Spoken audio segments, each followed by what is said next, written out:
Zulaikha pun mengatakan bahwa dia tidak perlu untuk dikasihani karena akibat ulahnya lah dia menjadi seperti ini. 30 tahun mondar-mandir kesana kemari, 30 tahun berlari tanpa bisa sampai ke tujuan, 30 tahun dikecam dan dicela, 30 tahun menangis meratapi tanpa henti, baginya adalah hukuman yang memang harus Zulaikha tanggung. Asenat pun langsung mempertanyakan Yusarsif, kenapa dia sampai bisa melupakan Zulaikha yang sudah menderita seperti itu. Kemudian dia pun berniat akan menemui Yusarsif untuk meminta jawaban darinya.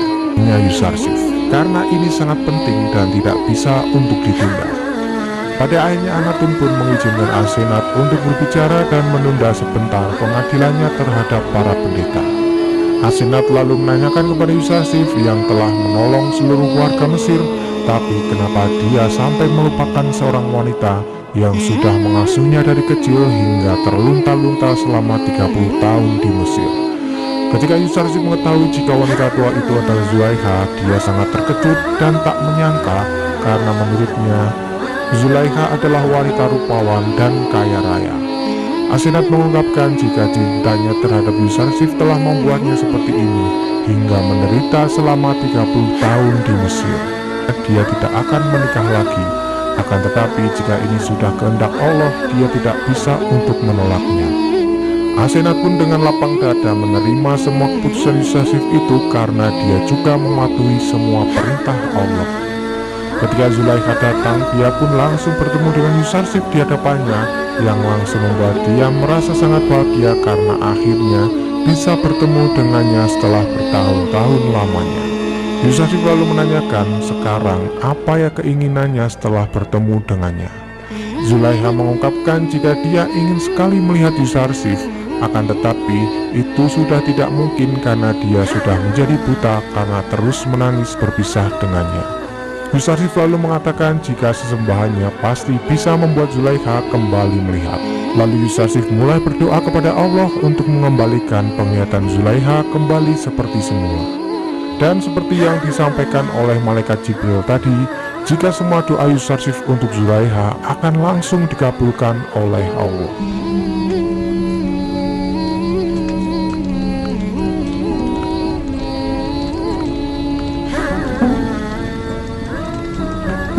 Allahumma anir basaraha kama anirta basirataha binuril iman.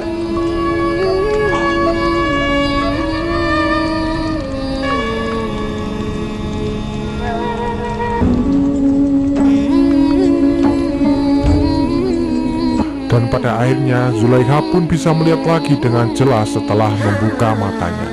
Semua orang terkejut melihat kejadian itu, dan sang ratu mengatakan jika dia tidak percaya tentang apa yang dilihatnya barusan.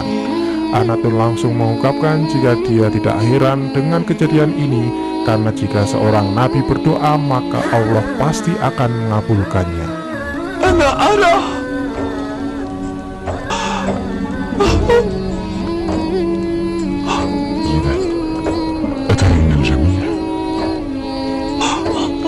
ولكن هل تصدقون؟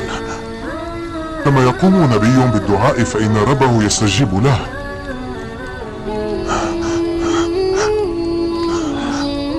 Akan tetapi Yusarsif mulai menutupi wajah Zulaikha dan berdoa lagi kepada Allah agar segera menunjukkan kuasanya di hadapan para pendeta dan orang-orang di istana.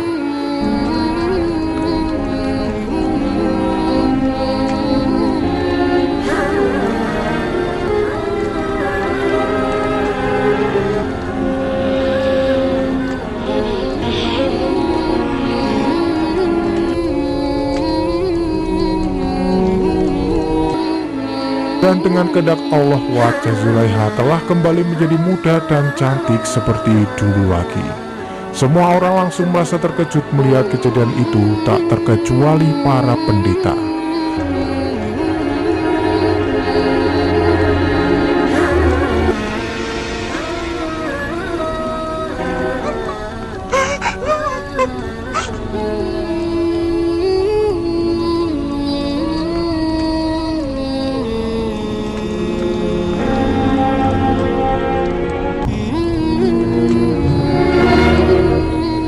Zulaikha yang menyadari jika dia kembali seperti muda, langsung pingsan dan dibawa keluar oleh kedua pelayannya dan Asenat. Akan tetapi sekali lagi Anik Mahu tidak mau mengakui kebesaran Allah yang telah ia lihat langsung di depan matanya. Yusarsi pun sudah menduganya, karena hati seorang yang telah membawa ribuan orang kepada kekafiran tak mungkin disinari oleh cahaya petunjuk. Namun salah satu pendeta langsung mempertanyakan kepada Anik Mahu kenapa dia tidak beriman kepada Tuhan Yusarsif yang sudah terbukti kebesarannya. Dia juga langsung menemui Yusarsif dan akan langsung menyembah Allah mulai dari sekarang. بعدم الإيمان برب يوزرسيف التحقوا بيوزرسيف أتباع آمون بعد الله.